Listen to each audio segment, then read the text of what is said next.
Hi guys, my name is Carlijne and welcome to another video. Today we are talking about you guys' bookish hot takes. But because I don't really have a big following yet, I mainly stole these from other YouTubers and also Goodreads group chats. So if you responded to me, thank you so much and let's start. So the first bookish hot take is where you can guess how the book is going to end. Honestly, I do sometimes. It depends on the story, but sometimes I definitely do like predictable endings. Honestly, when I first started getting back into reading again, this was the reason that I did not like romance books at all, because they are all very predictable. They're gonna get together, then at like 70% in, there's gonna be like a bump in the road, like one of them is like, oh, trust issues, or something goes wrong, and then about 89% in, they make up, and then an epilogue. That's literally every romance book I've ever read. But I've recently kind of come to appreciate it because sometimes it doesn't really matter whether the story is predictable or not, as long as it takes you on like a good ride and it's fun to read. Then I don't really care whether the ending is like, oh, so predictable or not. But when I'm reading a mystery or a thriller and I like predict the ending of the book, I am pissed.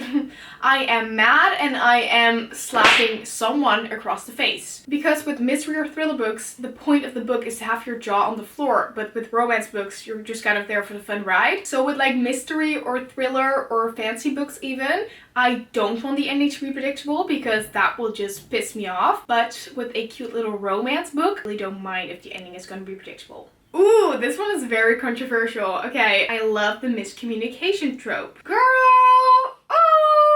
I don't know if I can offend you on that one. It leads to so much angst, and just watching them finally figure out what happened, I love it. However, I do get why people hate it, but I only hate it if the miscommunication is over something really, really dumb. Okay, I can see your point, but most of the time if there's a miscommunication trope, it'll just piss me off, especially if they don't talk about it. And in Fourth Wing and Iron Flame, especially in Iron Flame, if you've read those, you know that in book 2, Xaden and Violet have a lot of fights. They could just fucking communicate about it and talk about it like human beings. Like 30% of the book could go. Because it was so unnecessary. If they were to just have one conversation about it, it would all be fine, but they didn't. For like 70% of the book, they were just fucking pissed at each other and not talking. I wanted to smash that book on the fucking floor. It was pissing me off. So again, when it's something really dumb like that, no, I hate it. But when it's a very, no, I actually don't agree with this. Sorry.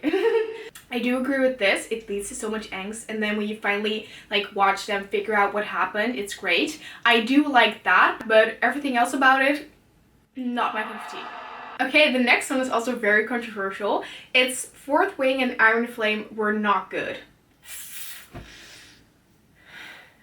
I'm gonna have to kind of agree. Hear me out. Did I enjoy Fourth Wing and Iron Flame? Yes. Did I love them? No. Are they overhyped in my opinion? Yes. I did genuinely enjoy the books and they were fine in my opinion, and they're very... no, I'm lying. If I'm gonna be honest, I thought that they were gonna be great. They were so overhyped on TikTok and BookTok and BookTube, and I read them and I was just like,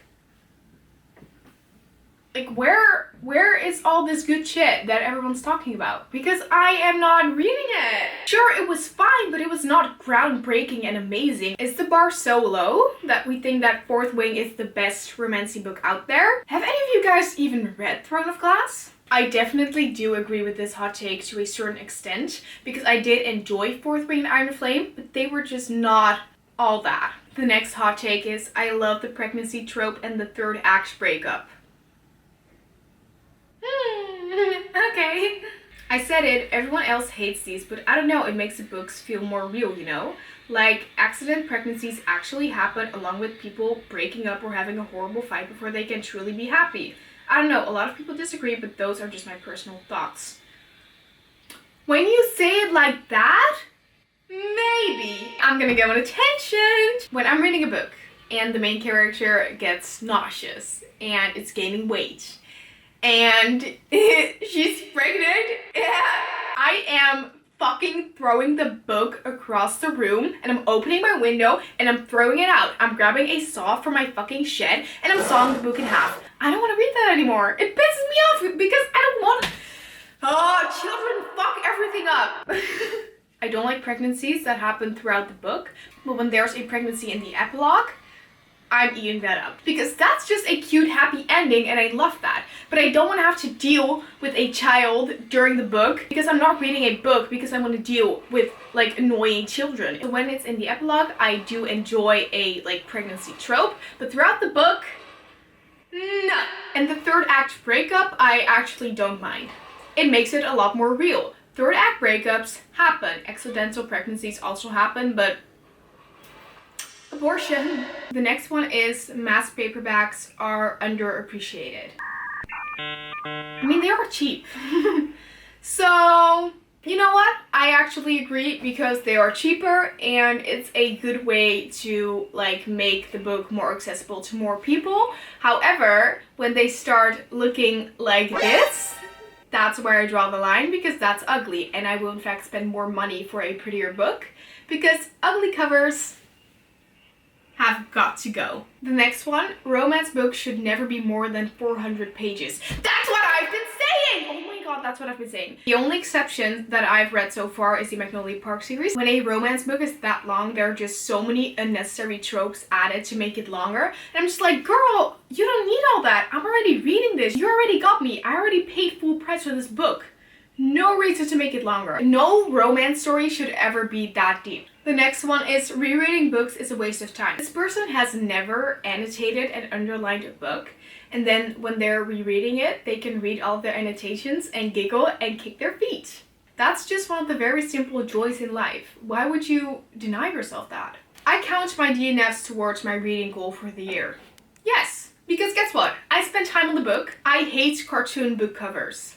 You and me both, sweetie. You and me both. Because why would you spend months or even years writing a book and then have these covers? You could have this. Or this. Or this. Or her. Let's continue. The line, good girl, is overused. Yes. Yes, yes, and yes. If I read the line, good girl, in a book, which, by the way, these days is almost every single book I read, I'm just like, no. Deal. The first couple of times I read it, I was like, okay, it's fine, but now it's every fucking book and it's so corny. I can't do it. I can't do it. Every time I read that line, I just have to go outside and touch some grass. I agree. I agree. Okay, I don't see a point in owning more than one copy of a book. I agree. Because, listen, why? If you have one copy of a book, it's already served its purpose. There's no reason to get a second copy of the exact same book. Like, what are you doing? If it's a special edition, I can get behind it. Kind of. But personally, for me, no. I'm fine with just having one copy of a book. I don't see myself getting into buying special editions anytime soon because I am broke. Enemies to lovers is only good in fantasy books. Yes! I'm reading a normal romance book that just takes place in like everyday life on Earth and it's enemies to lovers. And then half of the time it's not even enemies. He just said one rude thing to her when they were in 6th grade and she's been holding a grudge ever since. I hate it. Because in fantasy books, if there are enemies, it means that she killed his father. Because in normal books, if it's actually enemies to lovers, that's cringe because why are you dating your actual enemy? Like, what is wrong with you? Love triangles, especially with two brothers, are not it. Yes, but have you seen The Vampire Diaries? Not every book needs a happy ending. And guess what? I actually kind of love it when a book doesn't have a fully happy ending. When you're reading a book, you kind of always expect everything to be okay at the end. So when it's not, it's like, talented, amazing, totally unique, amazing, never the same, never been done before. It's just so much better and it makes me think about the book so much more because I'm just baffled by the ending. I'm flabbergasted. I love writing and annotating my books. You and me both, girl. When I'm reading my book and I whip out my little pen to underline something and write something cute next to it, I am just peak happiness. Majority of the time, I prefer reading on my Kindle. Yes! Yes, yes, and yes. I present to you the Kindle stand. The Kindle. Hear me out. That's extraordinary. Are you kidding me? This thing is my best friend. So yes, a lot of the time I prefer reading on my Kindle. And last but not least, I will not buy a book with a hideous cover. Yes, I agree, but I own this. So perhaps I should shut the fuck up. Thank you guys so much for watching this video. If you had a good time, please like and subscribe. I would really appreciate it. I'm very interested to hear about you guys' bookish hot takes. So if you have any of them, leave them down below in the comments. Again, thank you so much for watching. Thank you for spending time with me. And hopefully I'll see you in the next one.